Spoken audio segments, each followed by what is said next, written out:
Even martial law بھی نہیں لگا تھا، بس پرائم منسٹر، اور وہ بھی 2/3 میجورٹی کے پرائم منسٹر کو اٹھا کے باہر کر دیا گیا. تو ہم کس سوسائٹی کی بات کر رہے ہیں کہ جی چیف ایگزیکٹو اپنی پاور استعمال کرے اور وہ سب حاضر ہو جائیں گے، اور حاضر ہو کے کیا کریں گے وہ؟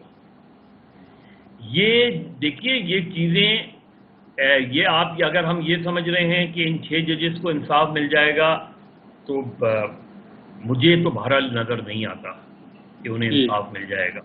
جو میکسیمم ہوگا وہ یہی ہوگا کہ کوئی ڈائریکشن آئے گی، کسی طریقے سے چیزیں ہوں گی. یہاں جس آئی بی وغیرہ کی ہم بات کرتے ہیں نا، 12 اکتوبر کو ذرا اس وقت کے آئی بی کے افسران سے پوچھیں کہ 12 اکتوبر کو آئی بی کے ہیڈ کوارٹر میں کیا ہوا تھا اور کیا کیا چیزیں لے جائی گئی وہاں سے. تو ہم جس سوسائٹی میں رہیں، جب تک میں نے پھر شروع میں یہی بات کی تھی کہ جب تک بیسک ایشو ایڈریس نہیں ہوگا کہ ویدر پاکستان از اے ویلفیئر اسٹیٹ اور پاکستان از اے سیکورٹی اسٹیٹ، جب تک یہ مسئلہ حل نہیں ہوگا کہ یہ اسٹیٹ ود ان اسٹیٹ کا تصور، جب تک یہ مسئلہ نہیں حل ہوگا کہ جی نہ جوڈیشری کا پاکستان کی پالیٹکس میں کوئی عمل دخل ہے ہونا چاہیے، اور نہ کسی اور کا، کہ ہمارے یہاں کبھی کوئی چیف جسٹس آتا ہے، کیونکہ اب جس طرح سج بھی سب کا اپنا اپنا ہے، اسی طرح اب جوڈیشری بھی سب کی اپنی اپنی ہے. جی میرے خلاف فیصلہ آئے گا تو وہ قانون اور آئین کے خلاف ہوگا، میرے حق میں فیصلہ آئے گا تو وہ آئین کی اور قانون کی فتح ہوگی. تو ہم ایک پولرائز سوسائٹی میں رہ رہے ہیں، ایک انتہائی. ایون اگر یہ فل کورٹ میٹنگ ہوتی اور فل کورٹ انکوائری بھی ہو جائے اور وہ فیصلہ میرے حق میں نہ آئے تو میں اس پوری جوڈیشری پر سوال اٹھا دوں گا. اور اگر ایک ریٹائرڈ جج بھی میرے حق میں فیصلہ دے دے تو میں اسے آئین اور قانون کی حکمرانی سمجھوں گا. تو ہم اسی پیرائے میں ہم دیکھتے ہیں چیزوں کو، اور اوور آل اگر آپ دیکھیں تو ہر جگہ یہی مجھے کم سے کم نظر آتا ہے. ٹھیک بات.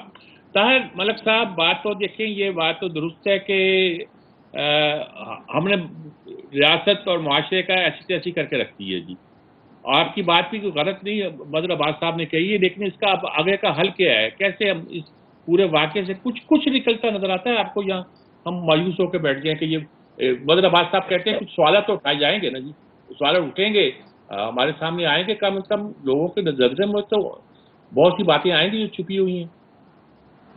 دیکھیں میر صاحب، اگر آپ سوالات اٹھاتے نہیں اور سوالات ہی اٹھاتے نہیں تو اس سے مزید نیگیٹیوٹی پیدا ہوتی ہے. پھر آپ عادی ہو جاتے ہیں کہ آپ کو پتہ ہے ہماری قسمت میں یہی لکھا ہے، بس ہم سوال ہی اٹھاتے رہیں گے.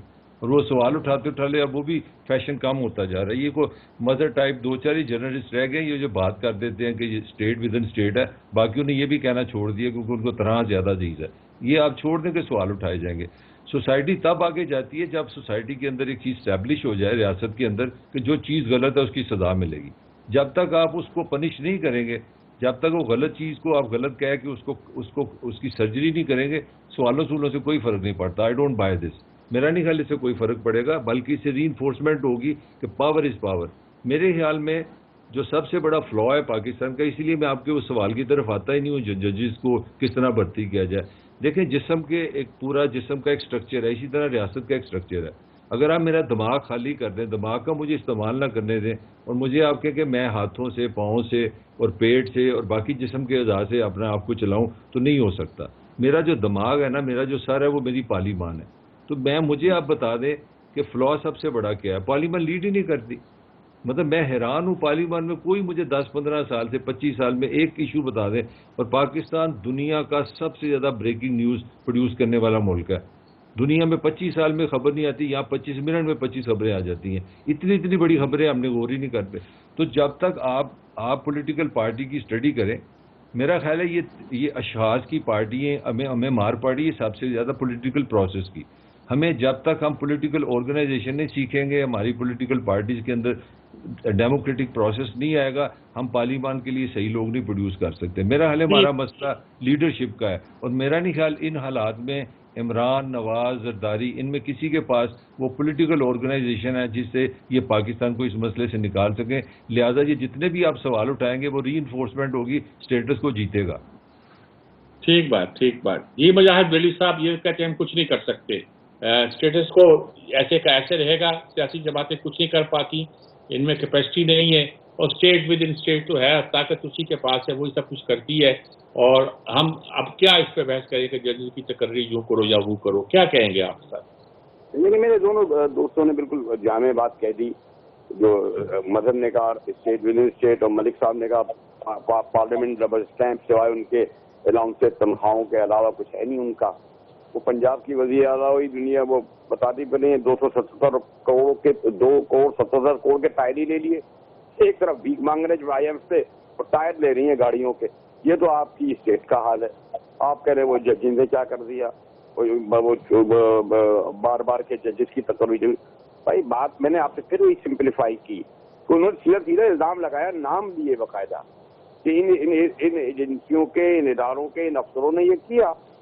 وہ چیف، یہ دونوں جب بیٹھے تھے چیف ایگزیکٹو، یہ دونوں یہ وہ بلا دیتے، وہ جو آپ کی جو بنی ہے کامن کون سی بنی ہے سیکورٹی کی، جس میں آرمی چیف بھی بیٹھتا ہے، جس میں ایس آئی بھی بیٹھتے ہیں، وزرائے اعلیٰ بھی بیٹھتے ہیں، وزیر اعظم بھی بیٹھتے ہیں. ان سے پوچھتے کہ بھائی آپ کے ان لوگوں پر الزام ہے. اگر آپ مجھے ہی کہیں گے میں جس ادارے میں کام کر رہا ہوں کہ آپ کا پروڈیوسر پیسے لیتا ہے کہ اس نے دھمکایا، تو میں اس والے کو الٹا نہیں اٹکاؤں گا. میں یہی کروں گا نا، اور کیا کروں گا؟ کیا میں اس کو تھپکی دوں گا اور آپ کو کہوں گا نہیں جی وہ میں نے دیکھ لیا؟ آپ بھی یہی کریں گے نا میر صاحب. اس میں تو سمپل بات ہے. اس کو بیکار جتنی پیچیدہ بنایا جا رہا ہے، اور جیسے بنا دیا انہوں نے، اور وہی لوگوں کو بیوقوف سمجھتے ہیں. لیکن یہ بدلا ہوا پاکستان ہے میر صاحب.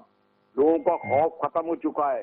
اب کورٹوں میں، سڑکوں میں، محلوں میں جس طریقے سے کھلے عام باتیں ہو رہی ہیں ریاست کے جو پلرس کے اور اسٹیبلشمنٹ کے بارے میں، آپ مجھ سے زیادہ جانتے ہیں. اب وہ ایسا نہیں ہے، آپ سمجھ رہے ہیں کہ ایسے چلتا رہے گا. ایسے سسٹم نہیں چلے گا، نہیں چلے گا، دیکھیے گا. ٹھیک بات ہے جی. مجاز ایکسیڈنٹ ہوگا، اور لیتے ہیں اور اگر آپ نہیں سے چلے گا تو کوشش ایکسیڈنٹ کریں گے ہوگا. کہ آپ اس بات کو کنکلوڈ تو نہیں کر پائیں گے، اس بات کے کوئی ایسا نتیجہ نکالیں جو سب کو سمجھ آ سکتا ہو. ایک وقفے کے بعد حاضر ہوتے ہیں.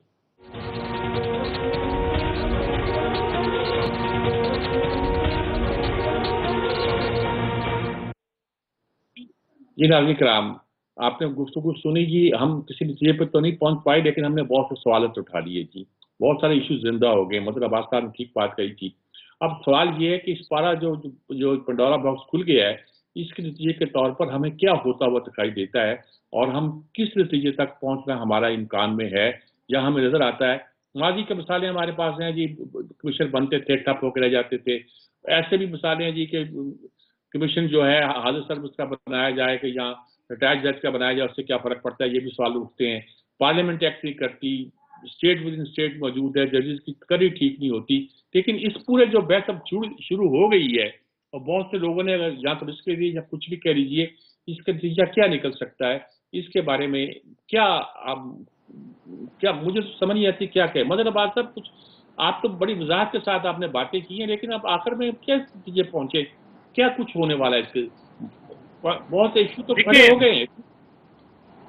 دیکھیں میر صاحب، قومیں جو ہیں وہ سینچریز میں بنتی ہیں. ہم بہت جلدی میں نظر آتے ہیں. یہ بات ٹھیک ہے کہ ہمیں یہ باتیں کرنی چاہیے. یہ بھی بات ٹھیک ہے کہ میرا، آپ کا، مجاہد کا یا طاہر ملک صاحب کا، ہم سب کی اپنے تئیں، چاہے ہم جب زمانۂ طالب علمی سے لے کے آج تک، ایک پولیٹیکل ایمبیشنز بھی ہے، ایک خواہش بھی ہے، ایک امید بھی ہے کہ ملک میں ڈیموکریٹک پروسیس چلے، ملک میں جو ہے ایک پروسیس کو چلنے دیا جانا چاہیے، ایک بہتر پاکستان کی. دیکھیے جو 8 فروری کا الیکشن ہے وہ ماضی کے الیکشن سے اس حد تک تو مختلف ہے کہ پہلی مرتبہ پاکستان کے ووٹرز نے ان تمام تر پابندیوں کو مسترد کیا، اور اپنے تئیں آج بھی انہوں نے صحیح معنوں میں بیلٹ کے اوپر اعتماد کیا، اور اس نتیجے کو بدل کر، خاصی حد تک بدل کر رکھ دیا، جو نتیجہ کسی نہ کسی طرح ڈیزائن ہوا تھا. اور انہوں نے، آپ نے الیکشن سمبل ہٹا دیا، سب کچھ ہٹا دیا، لیکن اس نے جا کے، یہ ایک پارٹی ہو یا دوسری پارٹی ہو، اس سے ہٹ کر جو ووٹر کا ریزالٹ تھا وہی آپ کی امید ہے، جو ووٹر کا رد عمل تھا وہی آپ کی امید ہے. اب صرف اس کو آپ نے پازیٹیولی کس طرح لے جانا ہے، اس کو آپ نے انارکس کی طرف نہیں لے جانا، اس نے آپ کو انارکی کی طرف نہیں لے جانا، اس نے اس ووٹنگ پاور کو آپ نے چینلائز کرنا ہے فار اے بیٹر پاکستان. بہتر پاکستان کی طرف لے جانے کے لیے ہمیں چینلائز یہ کرنا ہے. کوئی- بالکل ٹھیک بات کہی ہے آپ نے جناب. طاہر ملک صاحب یہ بات تو ٹھیک کہہ رہے ہیں کہ چینلائز کریں, ایشوز کھڑے ہو گئے ہیں. آپ چینلائز کرنے کے موڈ میں ہیں کہ نہیں ہیں؟ بالکل پتہ نہیں آپ کو کب غلط فہمی ہوگی کہ میں نے کرنا ہے. بھائی میں تو عوام ہوں, میں تو ووٹ ڈال سکتا ہوں, میں تو اپنا کام کر رہا ہوں. 75 سال میں آپ نے ویسے 40 سال مجھے ووٹ بھی نہیں ڈالنے دیا. میری مطلب میں نے کیا کرنا ہے؟ کرائسس ہے ریاست کا. چھوٹا سا سوال ہے, 6 ججز کہہ رہے ہیں بیرونی مداخلت ہوئی ہے, تو یہ ہمیں بتانے والا کوئی نہیں. 18,000 ارب روپے کی یہ ریاست ہے جس کے پاس 26 انٹیلیجنس ایجنسیز ہیں. وہ مجھے یہ نہیں بتا پا رہی کہ ججوں نے غلط بات کی ہے یا بیرونی مداخلت ہو رہی ہے. دونوں میں سے جو غلط ہے اس کو سزا دے دیں. تو یہ ریاست نے بدلنا ہے, میں نے نہیں بدلنا. یہ آپ کو غلط فہمی ہے. تو بس کیا کریں, ریاست نہیں بدلتی دکھائی دیتی. تو پھر ٹھیک ہے, آرام سے ہم اپنی طرح لیتے ہیں, وقت پاس کریں, بس جس طرح 75 سال کر لیے. ریاست کے اندر ریاست بدل نہیں رہی, ریاست بدلتی کہ نہیں بدلتی یہ مجھے پتہ نہیں ہے. نہیں, یہ تو میں تو کہہ رہا ہوں جب تک آپ کی پارلیمنٹ لیڈ نہیں کرے گی, آپ دماغ سے نہیں چلیں گے, باقی جسم بیکار رہے گا. ہمیں لیڈرشپ کی ضرورت ہے, لا میکنگ کی ضرورت ہے. مجھے بتا دیں ویئر از دی پارلیمنٹ. مجھے تو سمجھ ہی نہیں آ رہی. اتنا پورے ملک میں اتنا بڑا کوشچن ہے, 6 سرونگ جج, ساری چیزیں دنیا نے پڑھ لی ہیں سوشل میڈیا پہ, وہ سوئے ہوئے ہیں. اس کا مطلب ہے کہ ریاست خود ہی نہیں چاہ رہی کوئی آگے جانا. لوگ تو جو اس ریاست میں عام بندے کے پاس ووٹ ہی ہے, وہ بیچارے اپنی کنٹریبیوشن کر رہے ہیں چھوٹا موٹا. یہ مظہر جیسے اچھے جرنلسٹ ہیں, آپ جیسے سینئر لوگ ہیں جو ایشوز اٹھا رہے ہیں, تو باقی تو ریاست کی ذمہ داری رہ گی نا. ہم نے جو کرنا تھا کر لی ہے, باقی آپ بتا دیں مجھے. ٹھیک بات ہے جی. مجاہد بلدی صاحب آپ کچھ بتائیے گا, کنکلوڈ کیجئے گا, بحث کا آخر میں کس چیز پر پہنچانے کی کوشش کیجیے آپ ہمیں. ویسے میرے خیال آپ کا وقت نہیں ہوگا, لیکن دونوں باتیں میرے خیال کہہ چکے ہیں, تو نئی بات کہنے کی گنجائش نہیں رہتی. اور پارلیمنٹ تو ہے ہی نہیں, اور میں تو سمجھتا ہوں کہ یہ وقت کا ضیاع ہے. مجھے افسوس ہے کہ اتنے سینئر جج جیلانی صاحب نے قبولی کیوں کیا. وہ کہتے ہیں میں نے پڑھ کے سوچ سمجھ کے کیا تھا. پتہ نہیں کمیشن کے چیئرمین کو تنخواہ ملتی ہے, ہم کو ملتی ہے. چلیں شاید 2 مہینے کی ان کی شاید مصروف ہو جائیں گے, ریٹائرڈ آدمی, اور وہ بھی جج کے عہدے پہ رہا, وہ بڑا مشکل ہے. یا تو وکالت کرتا ہے یا گھر بیٹھتا ہے. تو ایک اچھے کام سے لگتے ہیں, یہی میں کہوں گا, اور کیا ہے. ارے میرا خیال ہے مجاہد بلدی صاحب بھی مایوس ہیں کہ جو بنا ہے کمیشن, اس کا کوئی فیصلہ نہیں ہونے والا. ہم سوالوں کے جواب بھی تلاش کر سکے کہ اگر ہمیں کوئی ججز کی تقرری کے لیے ایسا طریقہ اختیار کرنا ہوگا جو فول پروف نہ ہو, تو کم از کم لوگوں کو اس کا اعتبار ہو, اور لوگ یہ سمجھے کہ جو جج مقرر ہو گیا ہے وہ جو رائے دیتا ہے وہ حتمی ہوتی ہے, درست ہوتی ہے, غلط نہیں ہوتی, آنیسٹ ہوتی ہے. یہ کیسے ہو سکتا ہے؟ اور تیسری بات یہ ہے کہ اگر اتنے ججوں نے رسک لیا ہے, اور رسک لینے کے بعد اتنی کھل کے بات کر دی ہے کہ اسٹیٹ ود ان اسٹیٹ ایک ایگزسٹ کرتی ہے جو تنگ کرتی ہے, ہر آدمی کو روکتی ہے, ہر جج کو روکتی ہے, انصاف کی رکاوٹ میں رکاوٹ ڈالتی ہے, تو کارروائی کس لیول پر, کس سطح پر کیسے ہونی چاہیے تھی؟ یہ ایسا سوال ہے. عدلیہ کی سطح پہ ہونی چاہیے تھی, پارلیمنٹ کی سطح پہ ہونی چاہیے تھی, جہاں پہ ایگزیکٹو کی سطح پہ ہوئی ہے تو وہاں ہونی چاہیے تھی. سارے سوالات موجود ہیں.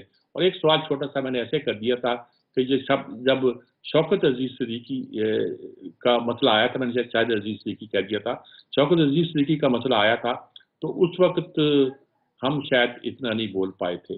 ہمارے بھی اپنے باعث ہوتے ہیں. ہم نے بھی اس جج کو کسی ایک خاص بریکٹ میں رکھا تھا, انصاف کے حوالے سے اس کو نہیں پرکھا تھا, اور یہ دیکھا تھا اس کے ساتھ زیادتی ہو رہی ہے. اس نے کھل کے کہہ دیا تھا کہ مجھے کہا جا رہا ہے کہ اگر آپ نے یہ فلاں صاحب کہہ رہے ہیں کہ اگر آپ نے یہ فیصلے یوں کیے اور یوں نہ کیے تو آپ تو ہماری 2 سال کی محنت ضائع کر دیں گے. صاف کہہ دیا تھا کہ مجھے ترقی مل جائے گی اگر میں نے یہ بات کیوں کر دی. بہت سی باتیں کی تھیں, ہم دیکھتے رہے, خاموش رہے. خدا اللہ ہمیں بھی توفیق دے, ہماری پارلیمنٹ کو بھی دے, ہماری عدلیہ کو بھی دے, اور ہمارے دوسرے اداروں کو بھی, اور جو اسٹیٹ ود ان اسٹیٹ جسے ہم کہہ رہے ہیں وہ بھی کم از کم ملک کے مفاد میں سوچنا شروع کرے, اور ملک بہتر طور پر آگے بڑھے اور ترقی کر سکے. اجازت چاہتا ہوں. اللہ حافظ.